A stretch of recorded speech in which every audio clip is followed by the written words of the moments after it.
So I was about to record my video on the hit masterpiece film Blockers starring John Cena. Okay, all On right. three.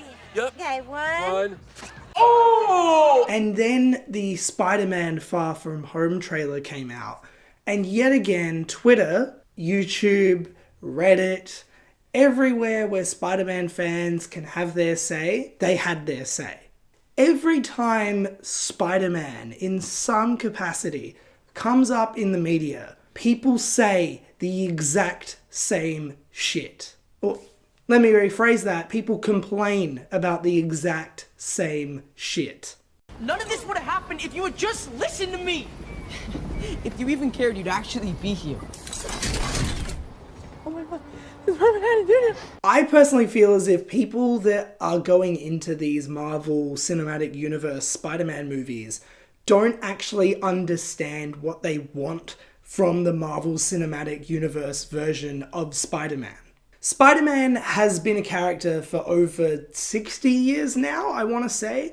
And over the years, he has had so many different interpretations and versions. However, every time anything regarding the MCU Spider-Man comes up, there are fanboys and fangirls who complain about this Spider-Man not being right. This raises an interesting question for me. What even is right?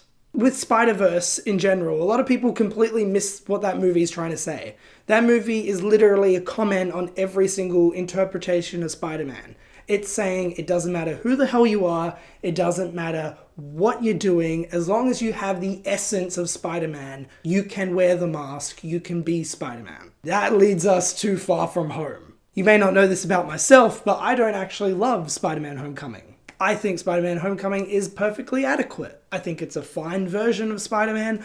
I don't necessarily love it. I don't necessarily hate it. I just think it's fine. It works. It does the job.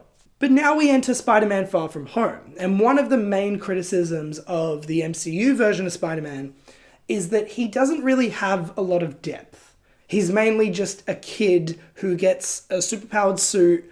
He can climb walls. And basically, he's an Avenger now.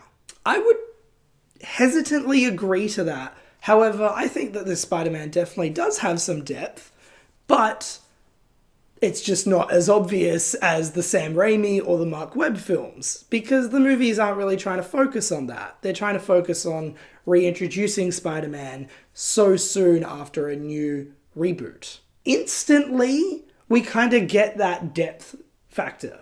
You know, Peter Parker in this movie is going to be responding to the fact that not only did he die, but Iron Man, the hero he grew up wanting to be, you know, the amazing fact that he got to fight alongside Iron Man and be almost like his understudy, is dead.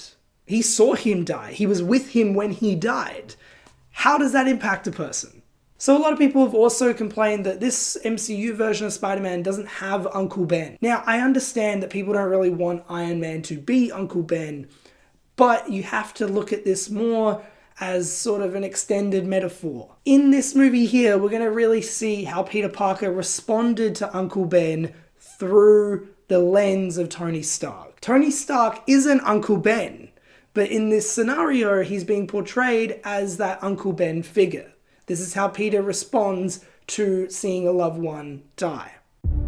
Everywhere I go, I see his face. I just really miss him. There's this line in the trailer for Far From Home which references the fact that the world needs another Iron Man.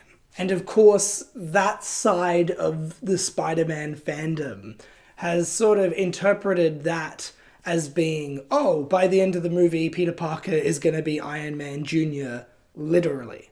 The movie's not saying that Peter Parker is going to be Iron Man by the end of the movie. The movie's message is really all about Peter Parker understanding that he doesn't need to be Iron Man 2. You know, he needs to be Spider-Man 1. That is what the film is going to be about. This whole trailer just sort of brings a new light to this really annoying factor of Spider-Man fandom. If it's MCU Spider-Man, then it's not the real Spider-Man. And I disagree with that because I think there is no such thing as the real Spider-Man. I don't think that the Sam Raimi Spider-Mans are the definitive Spider-Man. I don't think the PS4 game is the definitive Spider-Man. I don't think the Spectacular Spider-Man is the definitive Spider-Man. The truth is, there is no definitive Spider-Man. My interpretation of Spider-Man is completely different to your interpretation of Spider-Man, as it would be for your brother or your sister's interpretation of Spider-Man, because that is the wonderful thing about this character. This all goes back to the general idea of the essence of Spider-Man. And I personally feel that Homecoming, Endgame, and Infinity War, as well as the upcoming Far From Home, I think they all have the essence of Spider-Man. You gonna be the next Iron Man now? Well, no, I don't have time. I'm too busy doing your jobs. Now, I'm not saying that the new Spider-Man movie is going to swing you over to the MCU side. I'm not saying that if you're a die-hard Raimi fan, that once you see Far From Home, you can burn all that Raimi shit because now we got the real Spider-Man. All I'm saying is that maybe you need to just let go of things. And I understand that that's not all fans. Some people just genuinely don't like the MCU version of Spider-Man, and that's absolutely fine. But I think there's a good percentage of people that just aren't willing to accept a new interpretation. And in my eyes, that's such a waste. You're missing out on so much good Spider-Man shit. Because you have such a rigid structure to how Spider-Man should be, or what Spider-Man should do in his movies, or who Spider-Man should fight, or who he should be played by. Last year alone, we had Spider-Man PS4, we had Spider-Man in Infinity War, we had a Venom spin-off that was fucking hilarious. On my planet, I am kind of a loser, like you.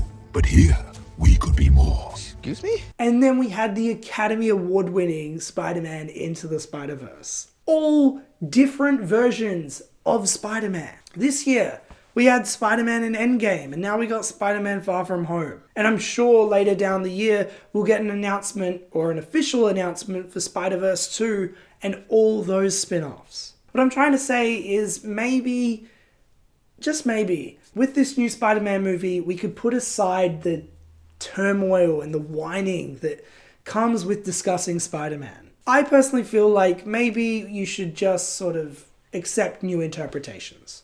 I think maybe we should say, yeah, you know, I will give this Spider-Man a shot. And if it's not my cup of tea, alright, I'll wait until the next Spider-Verse. Or I'll wait until the PS4 game, or I'll wait until Venom 2.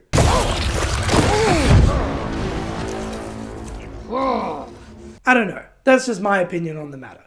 I personally felt that the Far From Home trailer was great. I think I'm very excited for this movie. Mysterio looks fucking sexy. I'm so excited for that movie. I'm so excited for Spider-Man in general, coming on into the future of the MCU. And yeah, you know what? That is the motherfucking tea.